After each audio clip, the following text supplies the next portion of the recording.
Hello, it's Vlogtober day 30. Can you believe we've only got a couple of days left?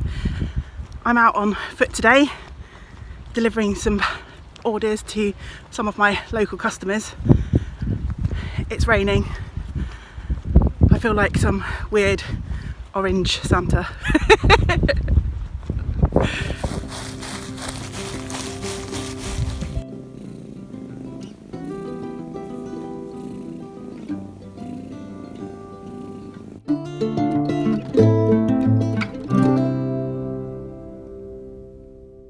I'm back home and I have stopped being weird Santa. I'm just weird Ange now. Hope you're all doing okay today. I can't quite believe we're so close to the end of Vlogtober, and I kind of got a little bit sidetracked from my original goals over the last couple of weeks or so. I haven't done a community shout out for a while and still have some questions to answer. So yeah, the last week or so is a little bit more unplanned than the start of Vlogtober, but then I guess when you're trying to put up a video every day for 31 days, things are bound to go a little bit astray. So I'm going to get back to it and I'll answer some of the questions that I didn't get to in later videos. But for today, I do have a community shout out, and I'd love to shout out the lovely Sherry. And Sherry is the Twisted Dye Kitchen over on Instagram, and she's very recently started the Twisted Dye Kitchen YouTube channel. I think she's got 3 episodes maybe. I'm a little bit behind on watching my YouTube channels, so forgive me if there are more videos than that now, Sherry, but I will catch up with you once my Vlogtober is over. My plan is to spend a few days just vegetating and watching podcasts. So I'll put a link to Sherry's channel below, and Sherry is a marvellous crafter spinner. She does, yeah, some amazing things, and I really enjoyed her first episode. I watched the first one, so I can't wait to catch up with Sherry's channel. So if you'd like to check out her channel, then please, you'll find a link below.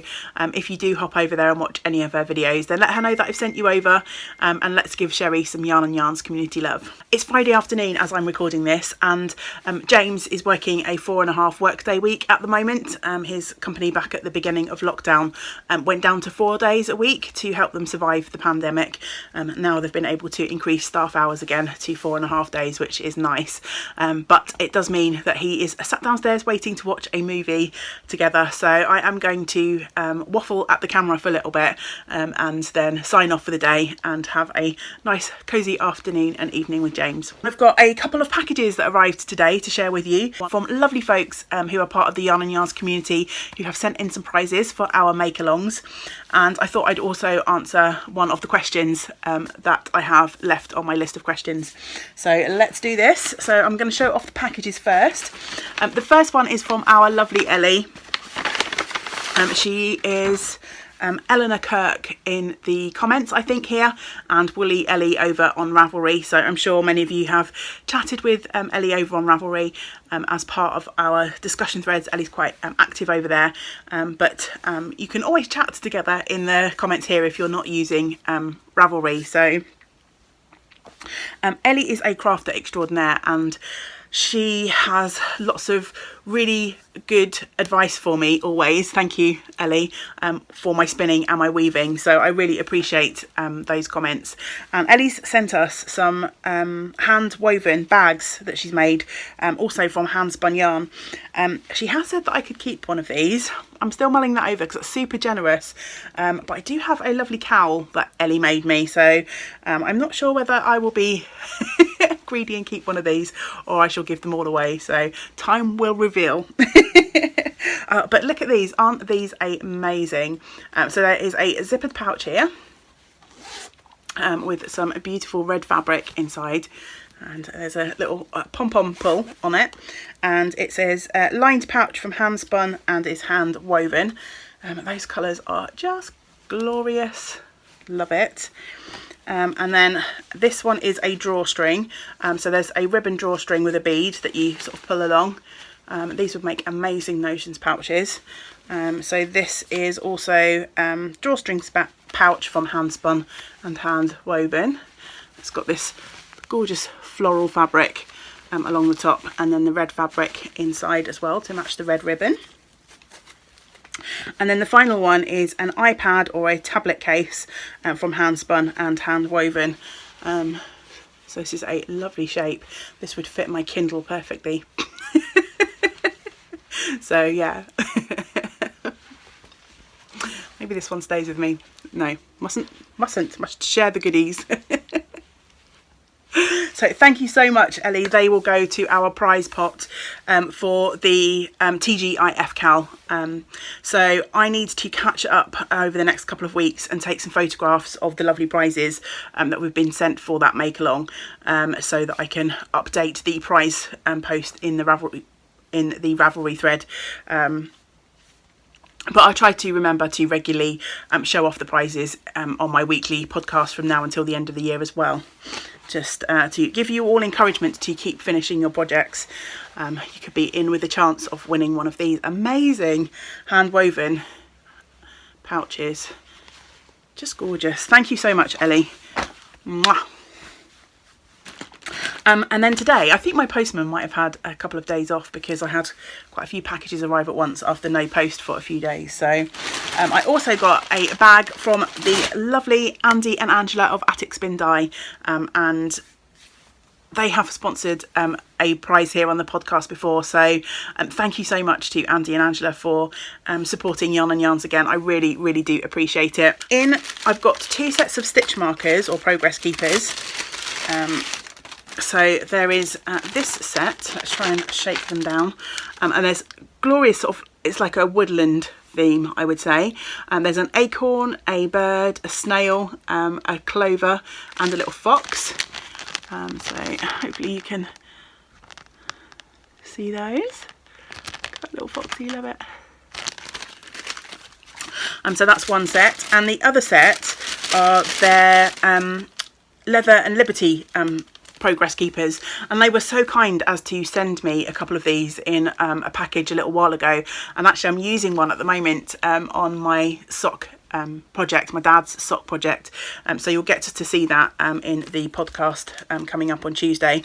But these are gorgeous. They're like a leather heart with a little swatch of Liberty fabric. Absolutely gorgeous progress keepers. So I've got those 2 to give away. I'm not sure yet whether I will give those away with some of the yarn or whether I will keep them as separate prizes. We're going to have a nice stack of prizes, so I might decide to group a few things together. I think ultimately it will depend on how many entries we get in the TGIF Cal, because I think if we get loads of entries, it'll be nice to have loads of prizes. So the stitch markers in themselves, I think, would make a nice little prize for someone. So we shall see. I'll make a final decision along with Caroline. I'll perhaps have a chat with Caroline, who's hosting that make along with me, and we can decide at the end of the year. Not only did they send stitch markers, they also sent 3 bundles of lovely yarn to give away. Thank you so much. Very generous of you. One of them I'm actually going to give away for I'm going to add an additional prize to our Vlogtober make along, because if I show you those first, they set a set of their Halloween minis. So this seems like the perfect time of year to give these away.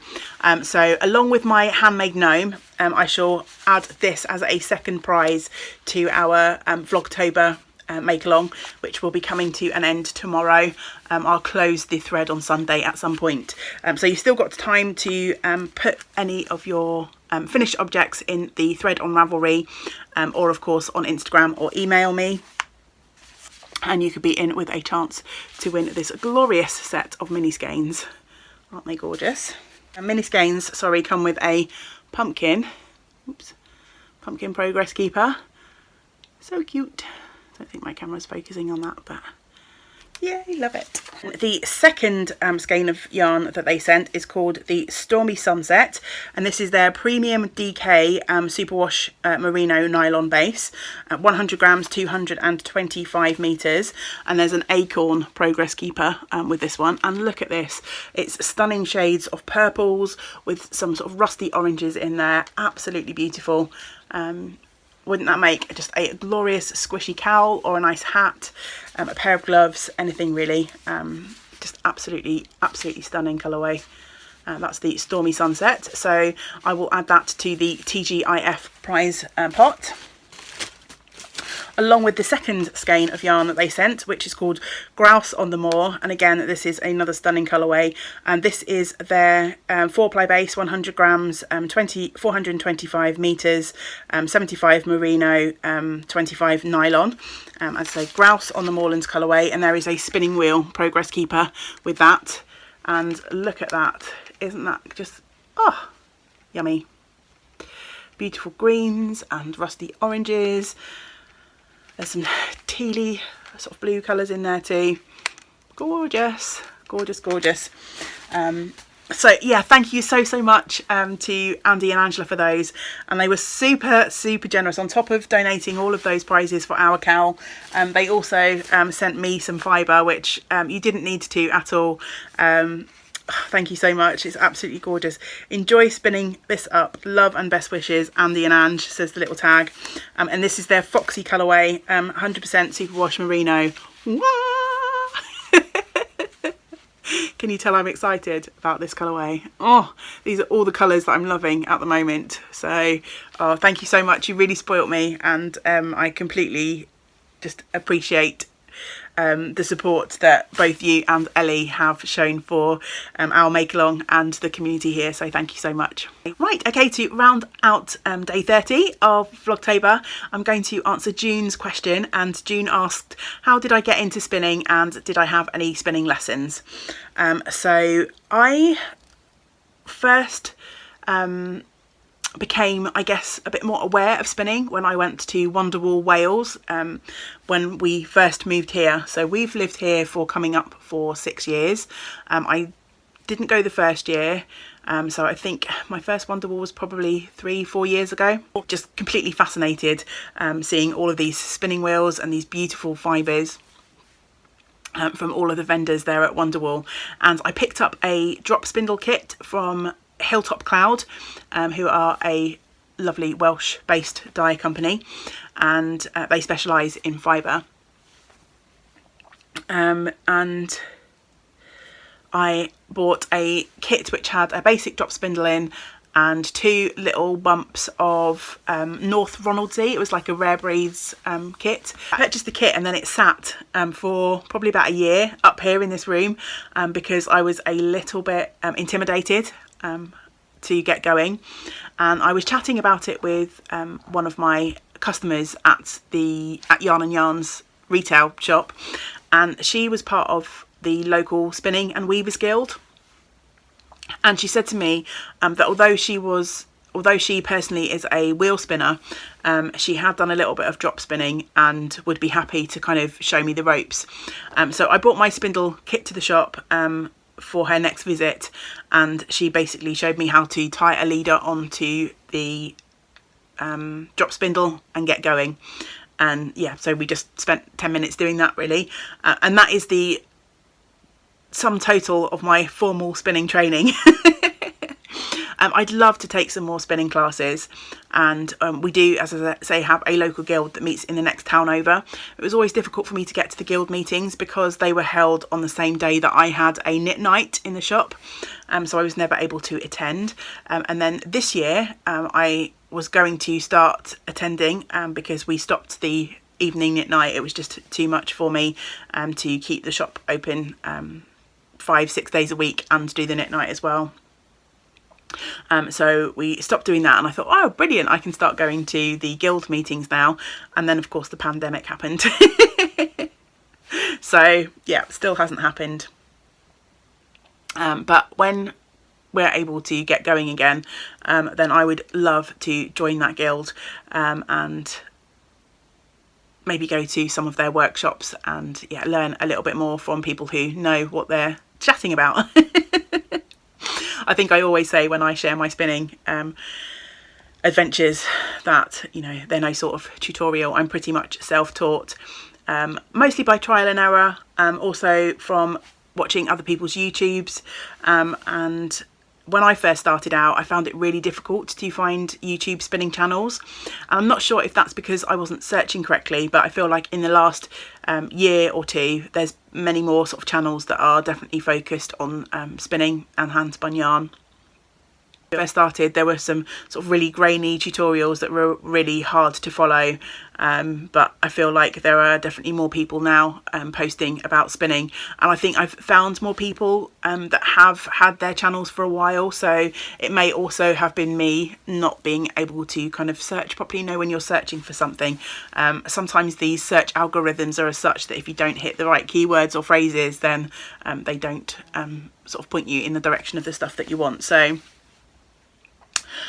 yeah, that's kind of my spinning story really. So I've been spinning for probably 2-3 years now, first on the drop spindles, and then I purchased a second-hand wheel from a local lady, and shortly after that I was very lucky. Another lady came into Yarn and Yarns and said she had a wheel that she just wanted to get rid of, and that's how I got my Ashford traditional. She just didn't want it anymore. It was taking up space. She didn't want anything for it. She wasn't sure if it was working properly. So yeah, I came by sort of 2 wheels in fairly quick succession. And then, as you know, more recently I've been exploring different types of drop spindles. So I've got some Turkish spindles now, a supported spindle. I've got my Jalagan, the Scottish spindle, which I really need to get back to and play with a little bit more. And even more recently, my e-spinner. So I really enjoy spinning. I just find, I guess because my work is related to knitting and crochet, and when we were able to have the groups in the shop, I was able to knit a little bit more during my work day, because I would be there facilitating the groups, helping people out if they needed it, making cups of tea, but other than that I could sit and knit too. So coming home and doing some spinning was kind of like my downtime away from that. Not that at any time while I've had the privilege of owning Yarn and Yarns have I ever fallen out of love with knitting. It's never been just a job to me, it's always been my passion, but it was nice to have the spinning to come home to as a total sort of unwind and de-stress from the day. I have so much more to learn when it comes to spinning, and I could do so much more to become a more consistent spinner, but at this point in time that's not really what brings me joy with spinning. I don't tend to spin for particular projects. I don't want to be concentrating on I know this sounds really weird, but at just this point in time I don't necessarily want to concentrate on making the best, most consistent yarn that I can. I just want to enjoy the process, and that means I just spin the fibre how I feel like it wants to be spun, and then often I will choose a project for that hand spun yarn after, rather than pick a pattern or a project and then spin yarn specifically for that. That might change over time. I'm sure as time goes on, I will probably want to improve my skills and improve my consistency and be able to get to the point where I could pick a bunch of fibre and then spin for a particular project.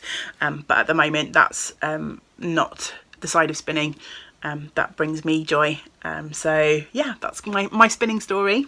I love that there is always so much to learn in knitting, crochet and spinning, and now weaving as well. There's always a new technique, there's always new yarn to try, new fibre blends to try, new ways to do things. So